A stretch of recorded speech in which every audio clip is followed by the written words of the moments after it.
Everyone knows the fairy tale of Bluebeard, the monster who killed his wives and hid them in a forbidden room. But Bluebeard wasn't a fairy tale. The prototype was a real man.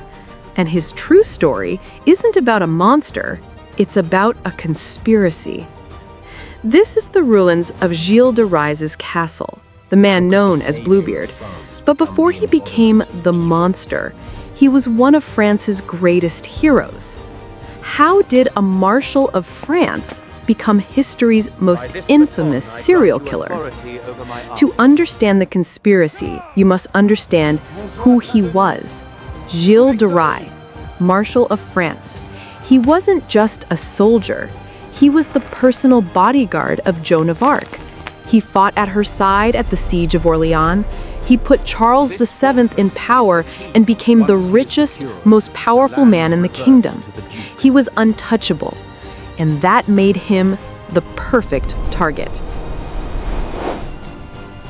After the war and the execution of Joan of Arc, Gilles changed. He plunged into alchemy and the occult, attempting to find the Philosopher's Stone. He spent a fortune, the modern equivalent of billions, on lavish, vain theatrical productions of his own victories. He was going broke. He began selling his castles and lands, one by one, just to cover his debts. It was at this moment of desperation and seclusion that the rumors began. Dark, terrifying rumors were already swirling around Gilles' castles. Rumors of alchemy and of forbidden rooms, locked away from the world. Rumors of local children disappearing, one by one, then dozen by dozen. The legend says they were taken for his dark rituals to fuel his occult experiments. This was the legend that Charles Perrault would later twist into Bluebeard. This was the accusation his enemies were waiting for. His family was furious.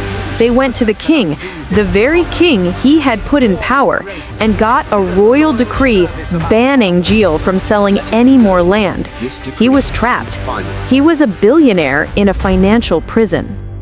But his enemies, the Duke of Brittany and the Bishop of Nantes, knew a loophole. In the 15th century, there was only one way to override a king's decree and seize a man's land while bypassing his family: heresy. The Bishop of Nantes and the Duke of Brittany, his greatest political rivals, launched an investigation. They accused Gilles of summoning demons, but that wasn't enough. To guarantee they could destroy his reputation, they added something far worse. Something unforgivable. The trial was a farce. He was denied a lawyer. His judges were his accusers. And at first, Gilles de Rais denied everything. He refused to confess. He knew it was a conspiracy. But the Inquisition had its methods of persuasion. They threatened him with torture and excommunication. For the devout war hero, being cast out of the church was a fate worse than death. And so, he broke. After that broken nod, the trial was over. Gilles de Rais, Marshal of France, confessed to everything: heresy, alchemy, and the disappearance of hundreds of children. On October 26, 1440, the hero of France was hanged and his body burned. And now, the twist. The very same day Gilles was executed, the Duke of Brittany and the Bishop of Nantes, the men who judged him, seized all of his castles, all of his lands. The unforgivable monster was, it turns out, incredibly convenient. The conspiracy was complete. But they couldn't just seize his lands. They had to seize his legacy. They had to make the world forget the hero. Gloria. And they did.